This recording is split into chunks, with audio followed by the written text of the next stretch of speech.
Nobody expected the maid to speak Arabic, but she saved the billion-dollar deal by speaking to a sheikh.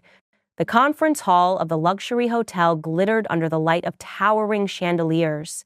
Every polished surface seemed to shine, from the marble floor beneath glossy shoes to the long mahogany table stretching the length of the room. Around it sat men and women whose names carried weight in finance, technology, and politics. Their suits were cut to perfection, their watches gleaming with understated wealth.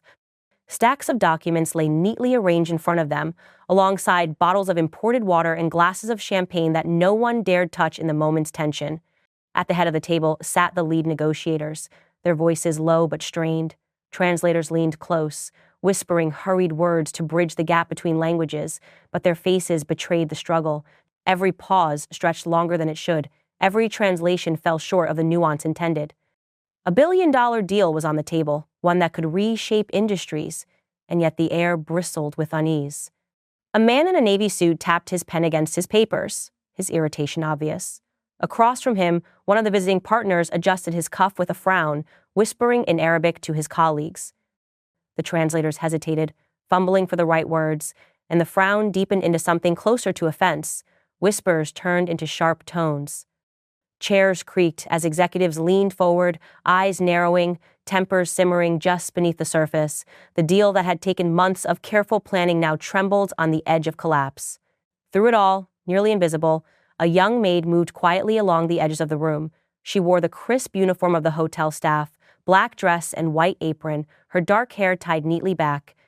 In her hands, she carried a tray of empty glasses, her footsteps soft against the marble. She paused to collect a glass left half full on the windowsill, then bent gracefully to pick up another from a side table. No one looked at her, no one acknowledged her presence. In this room of power and pride, she was background, a shadow meant to fade into the opulence.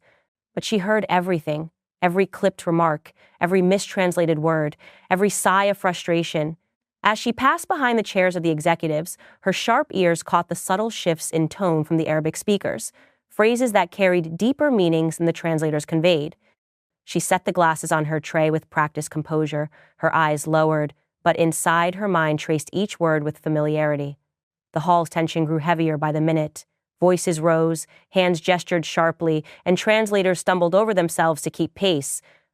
The executives snapped at one another, impatience spilling into the air. Phones buzzed quietly against the table, ignored for the moment but heavy with urgency. The billion-dollar deal, so close to being sealed, hovered precariously between triumph and disaster. And still, the maid worked quietly, unseen, moving from one corner of the room to another. She was a ghost in their world of power, her presence dismissed as irrelevant. Yet within her rested the key none of them realized they were missing, the knowledge that could turn the tide of the negotiation. For now, she remained silent, clearing glasses with gentle precision, while the storm gathered in the voices above her.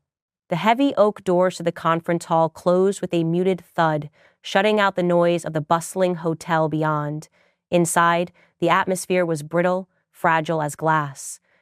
Executives adjusted their jackets, spread papers across the polished table, and exchanged tight smiles that did little to hide the tension in their eyes. At last, the lead negotiators signaled for the discussions to begin. The translators leaned forward immediately, headsets crackling softly as words began flowing between the Arabic-speaking delegation and their Western counterparts. At first, the cadence seemed smooth, voices alternating with polite nods, but then subtle shifts began to emerge. A phrase spoken with weight and cultural nuance in Arabic was rendered clumsily in English, stripped of its intended meaning. A term of respect was reduced to a flat, generic word, flattening the emotion behind it. The Arabic partners frowned, their eyes narrowing slightly, exchanging quiet words among themselves. The Western executives shifted in their seats, growing restless. They relied entirely on the translators, who faltered under the pressure. When one side raised a concern about contract language, the nuance was missed, and the response landed wrong. The reply, equally misinterpreted, carried unintended sharpness. Voices rose just slightly, like embers threatening to catch flame. Soon the rhythm of negotiation collapsed altogether. The Arabic delegation leaned back in their chairs, speaking rapidly among themselves. Their tones sharpened, their hands gesturing with frustration. The translators scrambled to keep up, but their words stumbled, slipping into half-sentences and broken explanations. One phrase was misread entirely, turned from a clarification into an accusation. The Western executives bristled, one slamming his hand on the table and demanding accuracy. The room grew hot with irritation, silence punctuated only by hurried whispers and the creak of shifting chairs.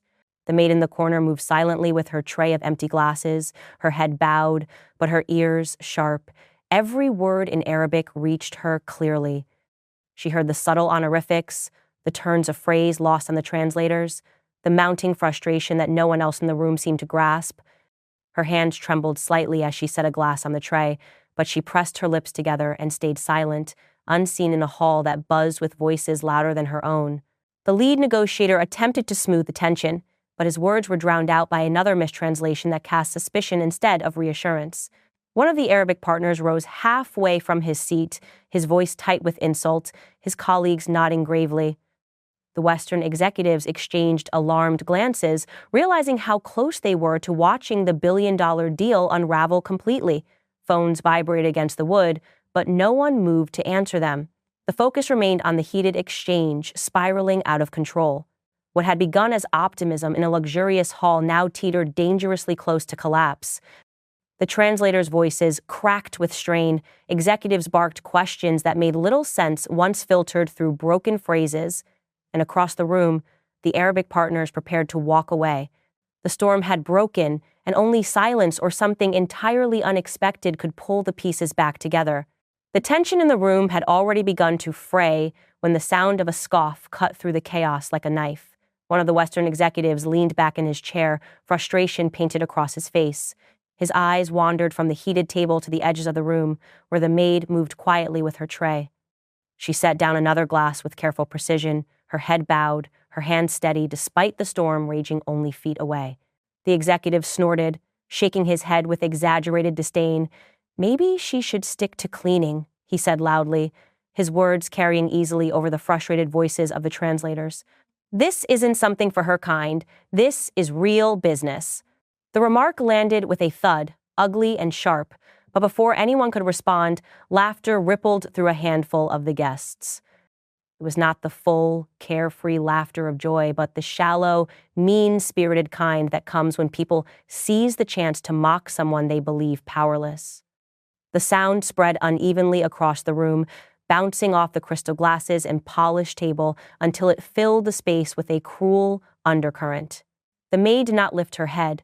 Her hands moved with the same rhythm, collecting a napkin here, adjusting a glass there, as though the comment had never been spoken. Yet her silence carried more weight than any retort. Her stillness was not ignorance, it was composure. Inside, her heart tightened at the dismissal, at the laughter that marked her as invisible, but she did not allow it to show. Some of the guests shifted uncomfortably. A few glanced at the executive with tight expressions, their smiles faltering. Others avoided looking at the maid altogether, pretending to be engrossed in their notes or their phones. The Arabic delegation caught the remark too. They exchanged looks, frowns forming, their voices lowering into sharp whispers among themselves. The disrespect was not only toward the maid, but toward the values of courtesy and humility, values they held closely. Still, the moment passed quickly, swallowed by the urgency of the negotiations. Voices rose again, translators stumbled, the deal continued to teeter. Yet the cruel joke lingered, staining the air with the reminder of how easily some dismissed her presence. She remained near the wall, tray in hand, her ears open. Her knowledge, her fluency in the language that could save the deal, rested quietly inside her like a secret no one cared to ask about. And so the laughter faded, but the weight of the insult remained, pressing heavily on the edges of the hall. No one knew that the one they had mocked was the very person who could steady the room. The one they had dismissed as invisible was the voice that would soon echo louder than all of them. The room had already been simmering with frustration, but the moment came when the tension boiled over. One of the Arabic partners, his face set with anger, slammed his palm flat against the polished mahogany table. The sound cracked through the hall like thunder, silencing every translator, every advisor, every guest who had been whispering nervously at the edges of the negotiation. His colleagues followed his lead, voices rising in sharp bursts of Arabic, their hands cutting through the air as they gestured furiously. Their words were laced with finality, the kind of tone that made even those who did not understand the language feel the weight of the threat. The translators faltered, their eyes wide, stumbling to find words that matched the fury pouring across the table. They muttered fragments of sentences, broken phrases that fell flat and twisted the meaning further. The Western executives shifted in alarm, some leaning forward, others throwing panicked glances toward their advisors. One man adjusted his tie so forcefully that his collar crumpled. Another scribbled furiously on a notepad as though words on paper could anchor a deal, slipping through their fingers. The Arabic partners rose halfway from their seats, their voices sharp enough to rattle the chandeliers overhead. They were threatening to walk away, and there was no mistaking it. Their tones carried the unmistakable cadence of finality, their hands pushing back from the table as though preparing to leave at any moment. Panic swept through the room like a wave. Phones began buzzing along the edges of the hall, aides fumbling to answer calls, whispering frantically into headsets. Advisors huddled in corners, gesturing urgently, their voices low and tense. One assistant dashed out the side door, her heels clicking across marble as if speed alone could prevent disaster. The Western executives spoke over one another, their voices cracking, demanding that the translators fix the miscommunication, begging for clarity that would not come. The interpreters, sweating under the weight of the task, tried to reframe sentences, but each attempt only deepened the offense. Misunderstood words of concern had turned into accusations, careful suggestions had been warped into insults, and the fracture widened with every attempt to repair it. The billion-dollar deal, the one that had drawn so many powerful figures into this glittering hall, began to crumble before their eyes. Hands once clasped in polite patience now clenched in frustration. Advisors who had walked in with confidence now whispered behind trembling hands. Even the guests seated along the back wall felt the shift, some rising from their chairs to watch the chaos unfold more closely. In the midst of the unraveling, the maid stood at the edge of the room, tray in hand, her eyes lowered but her ears tuned to every word. She understood the Arabic partners clearly, understood the nuance that the translators missed, the words that carried culture and pride behind them. The executive saw only collapse. She saw exactly how it could be saved, but for now, she remained silent, clearing glasses as the storm inside the hall threatened to sweep away everything that had been built. The room vibrated with tension after the Arabic partners slammed their hands on the table, threatening to end everything. Executives had fallen into panicked whispers. Advisors rushed out with phones to their ears, and the translators sat frozen in shame. Then, for the first time in what felt like hours, a deep silence settled over the hall. It was in that silence that a new sound emerged, soft but clear. From the edge of the room, where she had been moving unnoticed all day, the maid lowered her tray and stepped forward. Her voice cut through the heavy air, speaking not in English but in flawless, elegant Arabic. The words rolled off her tongue with precision, every syllable deliberate, every tone respectful yet firm. Heads turned instantly. The executives twisted in their seats, eyes widening in disbelief. The Arabic partners froze mid-gesture, their anger interrupted by the sudden, unexpected clarity of their own language spoken back to them without error. The translators blinked in confusion, their pens still in their hands, as if they had just become irrelevant. The maid did not falter. She repeated the heated words spoken moments before, translating them into English with poise and accuracy, her calm tone smoothing the sharpness that had nearly fractured the deal.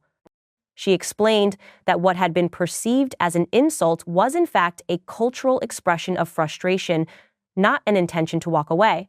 She clarified subtle phrases the translators had fumbled, restoring respect where offense had taken root. The hall, once noisy with chaos, now held its breath. Executives who had mocked her earlier sat stiff, their arrogance dissolving into silence. Advisors stopped mid-whisper, their phones still pressed to their ears, listening instead to the unexpected authority of the young woman they had dismissed as invisible. Her voice grew stronger with each sentence, confidence blooming as the weight of her knowledge filled the space. She spoke with the rhythm of someone who not only understood the words, but understood the people behind them, their culture, their values. The Arabic partners, who only minutes before had been ready to walk away, now leaned forward with nods of approval, their expressions softening as they recognized in her a rare bridge between worlds. For the first time that day, the conversation found balance. Her presence commanded not with rank or title, but with skill, humility, and grace. Every person in the hall now understood that the one they had ignored was the very person who could save the deal. The billion-dollar negotiation that had teetered on collapse hung suspended in the stillness, waiting for her to guide it back to life. And in that moment, the maid was no longer invisible. She was the center of the room, the voice that silenced arrogance and turned disbelief into awe. The air in the conference hall had shifted. What only moments ago had been filled with sharp tones and threats was now steadied by the maid's calm, deliberate voice. She stood with her hands clasped loosely in front of her, translating sentence after sentence with ease. But she did not stop at the literal words. She explained the meanings behind them, the context, the cultural layers that the professional translators had overlooked. Where they had stumbled over idioms, she offered clarity. Where they had misread tone, she bridged the gap with patience. She gestured gently as she spoke, not theatrically, but with the confidence of someone who had lived within both worlds.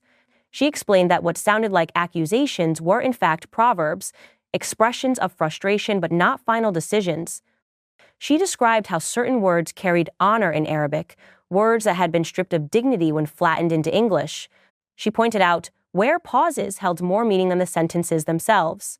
Slowly, the executives around the table began to see the conversation not as a minefield, but as a dialogue filled with rules they had not known existed.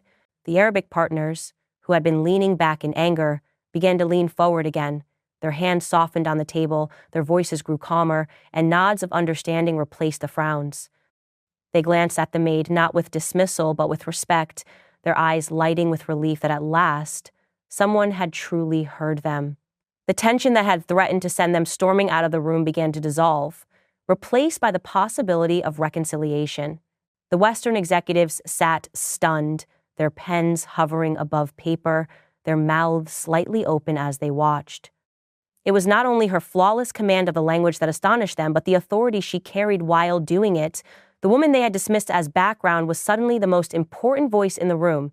At last, one of the dignitaries broke the silence and asked her directly how she came to know the language so well. Her eyes flickered with humility, and she answered plainly. She explained that she had grown up in a bilingual household, her parents raising her to speak both Arabic and English fluently. Later, she had studied international relations at university, preparing for a career in diplomacy. Life, however, had turned in unexpected ways. Circumstances, family obligations, and hardship had drawn her away from that path, forcing her into work wherever it could be found. That was how she had come to this hotel, not with dreams of serving glasses, but with knowledge still alive inside her, waiting to be used. The hall was silent as her words sank in. The executives exchanged guilty glances, remembering the mockery spoken earlier. The Arabic partners nodded with approval, murmuring among themselves about her rare gift. In that moment, she was no longer invisible. She was a bridge between cultures, a scholar in disguise, and the quiet key that had pulled $1 billion deal back from collapse. The conference hall that only hours earlier had been thick with frustration now carried a sense of calm resolution. Papers were signed, pens gliding across contracts with deliberate strokes. What had been on the verge of collapse only moments ago was now official. The $1 billion deal was saved.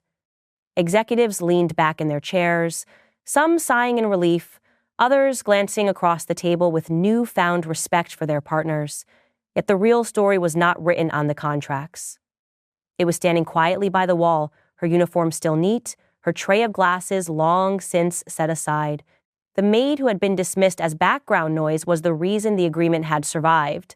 She had stepped forward when all others had faltered, carrying not only fluency but dignity, and now the echoes of her voice still lingered in the minds of everyone present.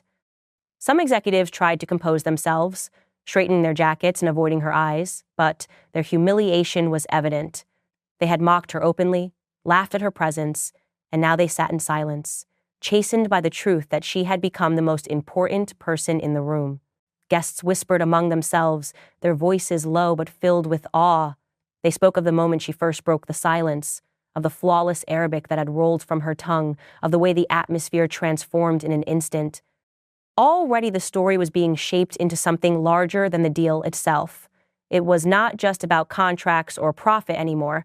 It was about the lesson everyone had been forced to witness, that true value cannot be measured by a title stitched on a jacket or a role assigned in a hierarchy. The Arabic partners, once ready to leave, now looked at her with deep respect. One nodded to her directly, offering a small but genuine gesture of gratitude that carried more weight than words. The other executives followed the gaze and realized that their perception of her had changed forever. She was no longer invisible. She was unforgettable. She did not seek the spotlight. When the final signatures were made and hands were shaken, she did not step forward to demand recognition. She simply bowed her head politely, collected herself, and moved with the same quiet grace she had shown from the beginning. Yet in that humility was power. She had proven more in a few minutes than others had proven in their careers, and she had done it without arrogance or demand. By the time the hall emptied and the convoy of cars departed, the whispers had already become the foundation of a story that would be retold for years. Executives would tell it at dinners, staff would pass it along in hushed voices, and soon it would live as legend within the walls of the hotel. The tale of the maid who saved a billion-dollar deal by speaking the words no one else could. She was admired not just for her rare skill, but for the quiet dignity with which she carried it, a living reminder that true worth is never defined by a uniform or a place in the background.